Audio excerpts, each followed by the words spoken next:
Hey, beautiful people. So this topic is not one that's considered in my norm of videos that I have posted in the past. So this might fall under the wisdom playlist if you're looking for it in the future. But today I want to talk to you about the realities of grieving in the workplace and what you need to know about grief in the workplace, because it is something that is not commonly discussed. Honestly, it is rarely discussed. And I feel as though we need to shine a light on this because a lot of people are going through this or have gone through this in the past. And if you find this video, if you're not already subscribed to me, more than likely you have experienced it or you're currently experiencing it. And I want to, again, shed some light on this topic and share some of my stories that I've been through regarding grief in the workplace in hopes that it'll help you. And then I'll share some advice for you towards the end of this video. All right. So grief in the workplace is honestly more common than we think it is. And grief, a lot of people, they feel as though grieving involves losing a person, but it can also involve losing a pet, going through a house fire or an apartment fire, or going through a divorce, losing a person in that sort of way, even though they're not deceased, they are no longer a part of your life, whether it's a husband or a wife, or even a long-term girlfriend or boyfriend, or even a short-term girlfriend or boyfriend. You can grieve in so many ways. You can also grieve by losing material items that meant a lot to you. As I mentioned before, a house fire or an apartment fire, or even theft. If somebody steals something that belonged to you that meant a lot, you can grieve those things because a lot of people say that, oh, you can quickly replace it or you'll get it back eventually one day, but certain things you cannot replace. But today, again, we're going to talk about grief in the workplace and how to navigate that. And you may also want to send this to a leader who you feel might need to listen to this message because they don't understand or may not even know how to, I guess, work with you or how to better support you while you're grieving in the workplace. I want to share my first story of how I experienced grief in the workplace or when I experienced it. And if you watch my previous videos, you may have heard me talk about the death of my father in 2022.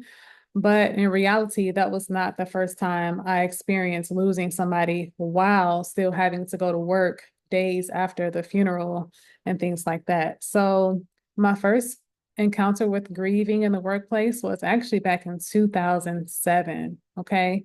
I lost somebody that was very special to me over some nonsense. He got shot over some nonsense. And a lot of people that know me today, and they have asked me the same question in the past, like, why aren't you married yet? I feel as though that would have been my person if what happened didn't happen. But that's another story. That's another topic for another day. But yeah, just losing him suddenly impacted me a lot, not only in the workplace, but overall. I think from that experience, I believe I gained between 40 and 60 pounds. I was really depressed. I no longer wanted to date anybody. I was just so hurt from that experience. And it impacted, of course, it impacted me at work. That job that I had at that time, I was working as a payroll clerk. And I was the only payroll clerk at that. And I still had to put on this face and perform as if nothing happened. And that was so difficult for me. And again, this is back in 2007, before certain words such as empathy in the workplace were even considered. They still expected me to perform. And I had this picture up of me and him that we took together at his job's Christmas party that he took me to. And I had my cousin that was working with me. She was working in another department. And I'm just saying what I need to say because shoot, I'm healing. I don't care who it offends, who it hurts, because at the time you didn't think about what you were saying to me and you were way older than me. So whatever, it is what it is.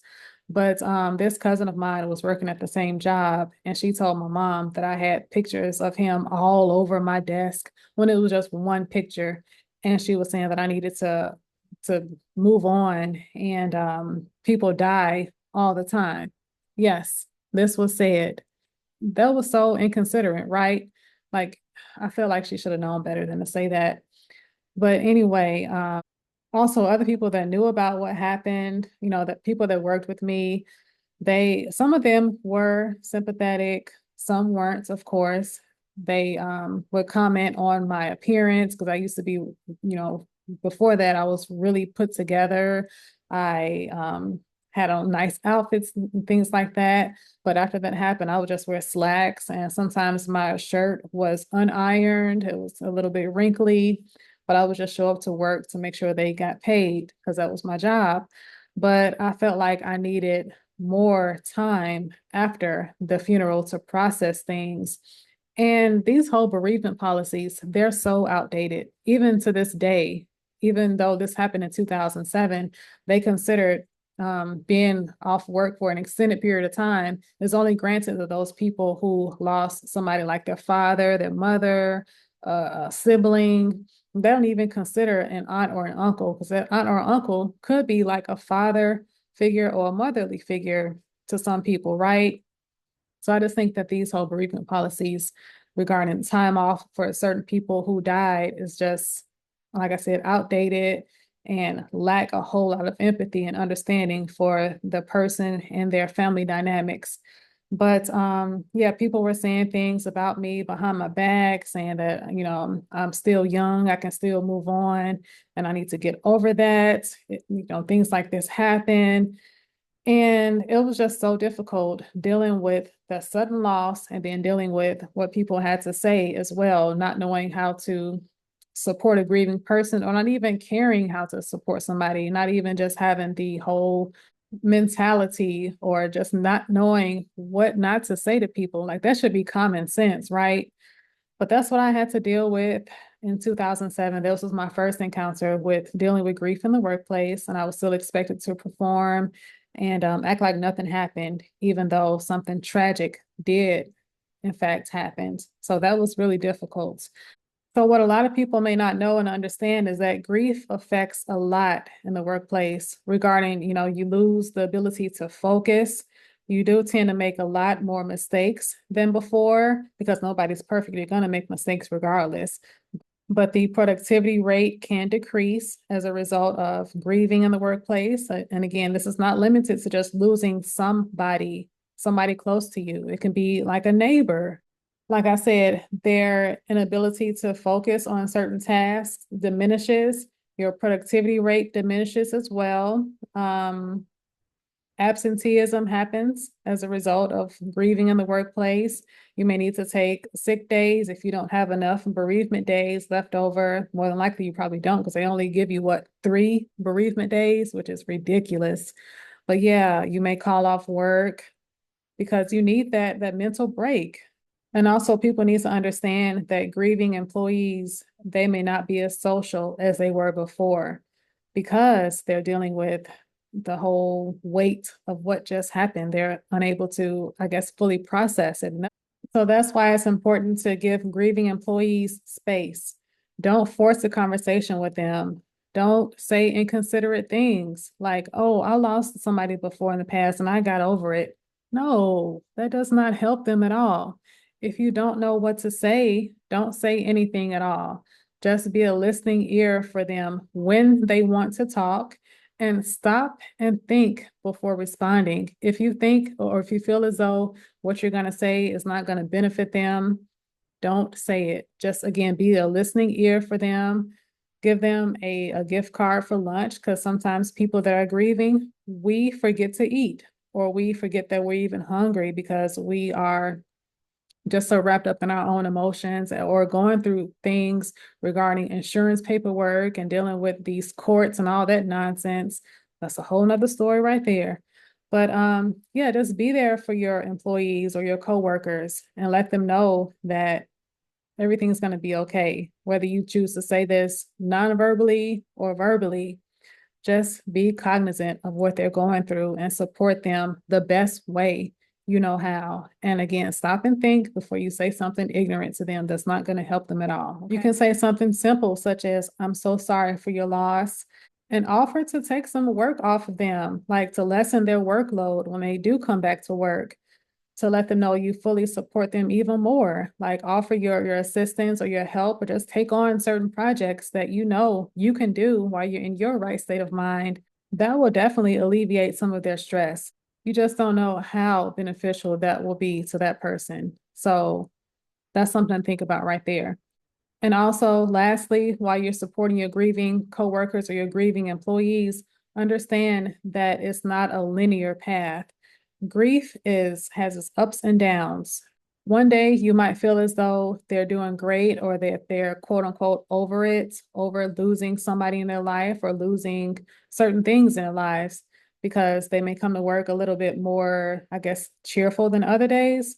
But understand that certain triggers can happen in the workplace that'll take them back to what it felt like to lose that person or to lose that thing, especially during the holidays. You have to keep in mind that during the holidays, it's not always a happy or joyful experience for some people.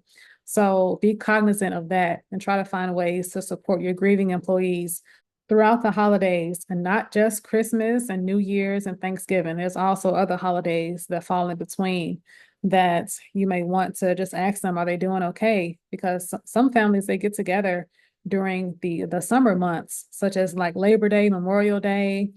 And with that person now no longer being a part of their lives, they may struggle during the summer months. So keep that in mind.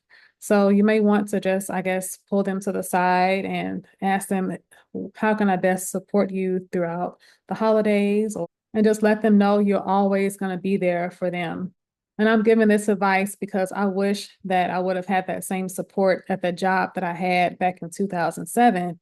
And even while I experienced the death of my father in 2022, there was still some things that I wish that management or leadership would have done to help me feel more at ease in the workplace. But again, they expect us to be like these robots and work like it, as if though nothing happened, as if though we're not people that have feelings and needs. And we shouldn't be expected to work as though those things didn't happen in our lives or as though we're robots. I guess that's why they want these robots in the first place, because of the productivity that they want people to have 24/7 and every single day that they are supposed to be clocked in to work. Like that's just not how it goes. And by you cultivating a more welcoming and a more empathetic environment, that's going to attract more quality employees or employees that want to stick around and do the work that's required of them. That's just how I feel. So the more you treat people like what they're going through does not matter, they are going to find something else or just quit altogether.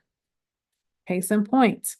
So yeah, just understand that by you not being a more empathetic leader or not understanding how grief shows up in the workplace, you may lose out on a good employee or a few good employees because of your ignorance. And I don't mean ignorance in a derogatory way. It's just that I feel as though more leaders need to learn about grief and how to support employees better, because two things that are guaranteed in life is that we're going to pay taxes and that we're going to lose somebody, death.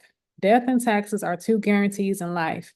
And the more you understand that grief in the workplace can show up in various different ways. So the more you understand that and the more you, I guess, foster a more compassionate workplace to recognize the emotional toll that grief can take on people, you will in turn create an environment where employees feel safe and supported rather than feeling the need to hurry up and get over it, whatever it is that they're going through.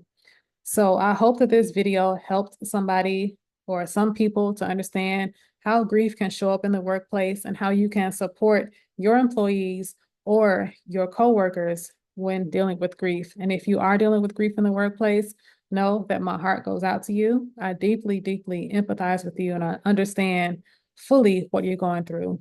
Just know that it's important to acknowledge your feelings, to work through those feelings, whether you need to join a support group for grievers or hire a therapist. If you go through your job's, I guess your job's HR policy, they should offer you EAP, Employee Assistance Program, where you can find a therapist through the company.